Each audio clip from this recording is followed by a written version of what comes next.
हाय, मी सुविधा. Good morning.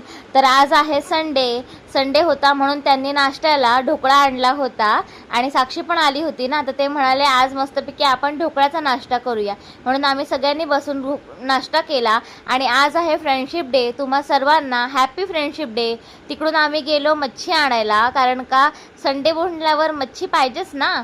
आणि मार्केटला पोचलो तर जास्त गर्दी नव्हती, कारण का आता श्रावण महिना चालू आहे ना, पण मच्छी खूप फ्रेश होती. आणि आज फक्त आमच्यासाठी नाही तर 4 जणांनी मला मच्छी आणायला सांगितली होती. तर कोणाकोणाला जी जी मच्छी पाहिजे होती ती सर्व आम्ही घेतली.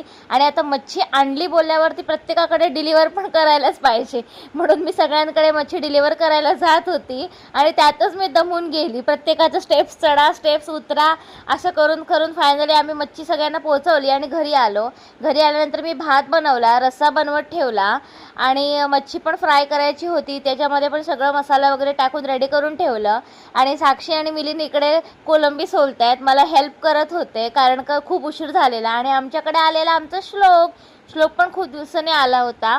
त्यानंतर संध्याकाळी आराम वगैरे करून झाला आणि मग घरी आले होते आई बाबा आणि मावशी आलेली, तर त्यांच्यासाठी मी खाली नाश्ता आणायला गेली. आणि इकडे सगळे आम्ही चाललो आहे माझ्या छोट्या आत्याकडे. जाता जाता वाट्यामध्ये मोठी आत्या पण भेटली. आणि माझे सगळे जे नातेवाईक आहेत ना, ऑलमोस्ट ते सगळे पनवेलमध्येच राहतात, जवळजवळच सगळे राहतात. त्याच्यामुळे मस्त कुणाकडे पण जायचं असेल तरी लगेच जाता येतं. आम्ही आत्याकडे गेलो आणि मस्तपैकी सगळ्यांनी बसून खूप दिवसानंतर गप्पा मारल्या. तिथून आम्ही गेलो माझ्या मामाच्या मुलाकडे, जो पण पनवेलमध्येच राहतो. तर मामाच्या मुलाकडे गेलो, तिथे ह्या सगळे छोटे चिल्लर पिल्लर खेळत होते आणि आम्ही पण बसून इथे गप्पा मारत होतो. खूप दिवसांनी मामाच्या मुलाकडे गेलेलो, त्याच्यामुळे मस्त वाटलं. घरी आलो, जेवण वगैरे झालं आणि त्यांनी आईस्क्रीम आणलं होतं म्हणून आईस्क्रीम खाल्लं. आणि स्मरणीचं आईस्क्रीम पहिलेच खाऊन झालं होतं म्हणून ती व्हिडिओमध्ये येत नव्हती.